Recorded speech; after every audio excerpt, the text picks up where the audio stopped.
देश का वो कौन गुंडा है, वो कौन गुंडों का सरदार है जिसको देश के सारे गुंडे रिपोर्ट करते हैं। राजीव कुमार जी जो मुख्य चुनाव आयुक्त हैं, वो इस महीने के अंत में रिटायर हो रहे हैं।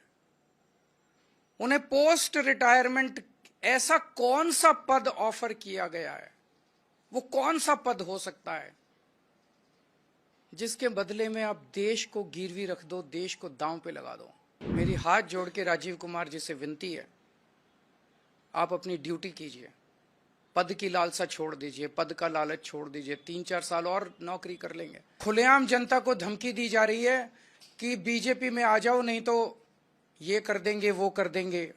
खुलेआम मारपीट हो रही है, हमले हो रहे हैं, हिंसा हो रही है, और बगल में पुलिस वाले खड़े होकर देख रहे हैं। पुलिस हेल्पलेस है, पुलिस लाचार है, पुलिस बेसहारा है, वो कुछ कर नहीं पा रही है। ऐसा नहीं कि वो करना नहीं चाहते हैं। जब बगल में खड़े हुए पुलिस वाले से कुछ लोग पूछते हैं कि आप कुछ कर क्यों नहीं रहे, बोले जी ऊपर से आदेश है। तो वो कौन गुंडा है जिसके सामने दिल्ली पुलिस थरथराती है?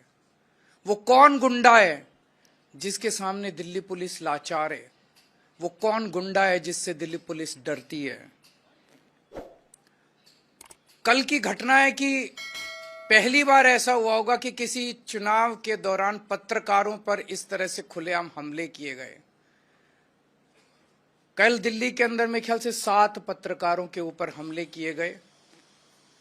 एक का सर फोड़ दिया, सारी रात उनको थाने में गिरफ्तार करके रखा। जिन लोगों ने हमला किया उनको भगा दिया गया, और जो पत्रकार उसे कवर करने गए थे उन पत्रकारों को गिरफ्तार किया गया। उनके साथ गुंडों ने मारपीट की। ये कोई किसी रिमोट विलेज की घटना नहीं है, ये संसद से 1 किलोमीटर दूरी के ऊपर हुआ। ये सुप्रीम कोर्ट से 1 किलोमीटर की दूरी के ऊपर हुआ। ये इलेक्शन कमीशन से 1 किलोमीटर की दूरी पे हुआ। तो इस देश का वो कौन गुंडा है, वो कौन गुंडों का सरदार है जिसको देश के सारे गुंडे रिपोर्ट करते हैं? जनता पूछ रही है कि वो कौन गुंडा है जिसे किसी संस्था का डर नहीं है, देश की सर्वोच्च संस्थाओं का डर नहीं है उस गुंडे को। इस चुनाव के दौरान महिलाओं के ऊपर हमले हो रहे हैं। इस चुनाव के दौरान महिलाओं को नहीं बख्शा जा रहा। महिला कार्यकर्ता जो डोर टू डोर जा रही हैं उनके ऊपर हमले हो रहे हैं। तो लोग पूछ रहे हैं कि वो कौन गुंडा है जिससे सारे देश के गुंडे ऑर्डर लेते हैं, जिसके आदेश का पालन करते हैं। पिछले 3-4 दिन से हम देख रहे हैं कि गाड़ियों के ऊपर हमले किए गए, गाड़ियां तोड़ दी गई आम आदमी पार्टी की, कई सारे मटेरियल जब्त कर लिया गया, तरह तरह से हमले किए जा रहे हैं। तो अब जनता ने मन बना लिया, बाकी सारी चीजें एक तरफ, इस बार इनकी गुंडई को हराना है। अब यह क्लियर हो गया है कि अगर डबल इंजन की सरकार आ गई है तो डबल इंजन कुचल देगा सब लोगों को, बख्शेगा नहीं। अपने पहियों के नीचे ये डबल इंजन सारी जनता को, गरीबों को, मिडिल क्लास को कुचल देगा। ये इंजन सबसे पहले तो सुरक्षा है ना लोगों की, सबसे पहले तो खैरियत है।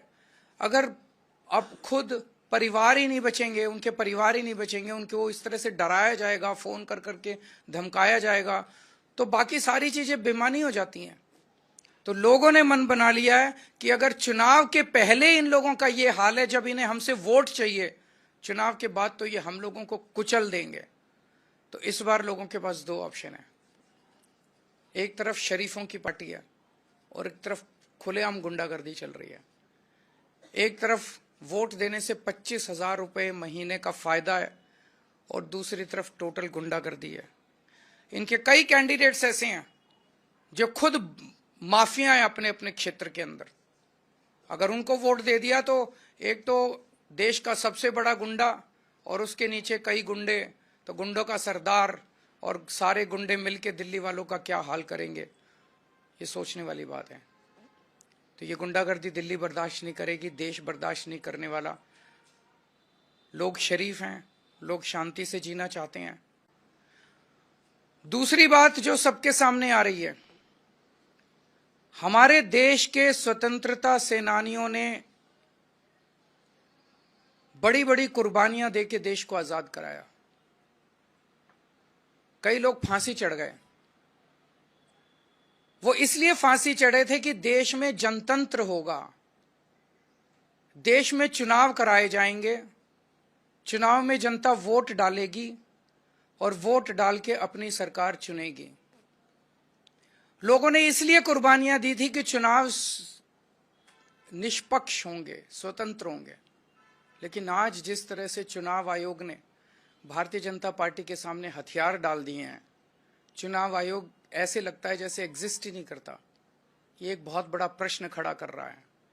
लोगों के मन में प्रश्न आना, लोगों की सोच को आप रोक नहीं सकते। लोगों के मन में प्रश्न आना बड़ा वाजिब है कि राजीव कुमार जी जो मुख्य चुनाव आयुक्त हैं, वो इस महीने के अंत में रिटायर हो रहे हैं। उन्हें पोस्ट रिटायरमेंट ऐसा कौन सा पद ऑफर किया गया है, वो कौन सा पद हो सकता है जिसके बदले में आप देश को गिरवी रख दो, देश को दांव पे लगा दो? वो कौन सा पद हो सकता है जिसके बदले में आप देश के जनतंत्र को खत्म कर दो? गवर्नर का पद, राष्ट्रपति का पद, कौन सा पद हो सकता है वो जिसके बदले में आप पूरे देश को, जिसके लिए स्वतंत्रता सेनानियों ने बड़ी बड़ी कुर्बानियां दी, उस जनतंत्र को अगर आप दांव पे लगा दो? मैं नहीं समझता, मेरी नजर में ऐसा कोई पद नहीं है। मेरी हाथ जोड़ के राजीव कुमार जी से विनती है, आप अपनी ड्यूटी कीजिए, पद की लालसा छोड़ दीजिए, पद का लालच छोड़ दीजिए। 3-4 साल और नौकरी कर लेंगे। आपने तो इतने 40-45 साल नौकरी कर ली, इस देश ने आपको बहुत कुछ दिया है। अब अपने कैरियर के अंत में एक पद के लिए देश को गिरवी मत रखिए, देश के जनतंत्र को खत्म मत कीजिए। नमस्कार। कोई अगर एक आध क्वेश्चन है तो जो भी करना पड़ेगा करेंगे, लेकिन देश के जनतंत्र को किसी भी हालत में झुकने नहीं देंगे इनके सामने। आज सारा देश देख रहा है कि किस तरह से आम आदमी पार्टी का एक एक कार्यकर्ता इनकी गुंडागर्दी के सामने मजबूती से खड़ा होकर इनका मुकाबला कर रहा है। हम झुके नहीं, लड़ रहे हैं इनसे, देश के लिए लड़ रहे हैं, देश के जनतंत्र के लिए लड़ रहे हैं।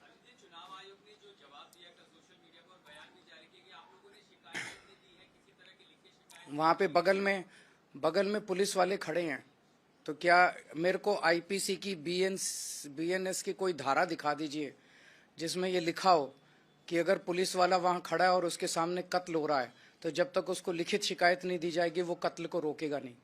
ये क्या नौटंकी मचा रखी है इन लोगों ने? मैं देश पूछ रहा है कि देश का सबसे बड़ा गुंडा कौन है?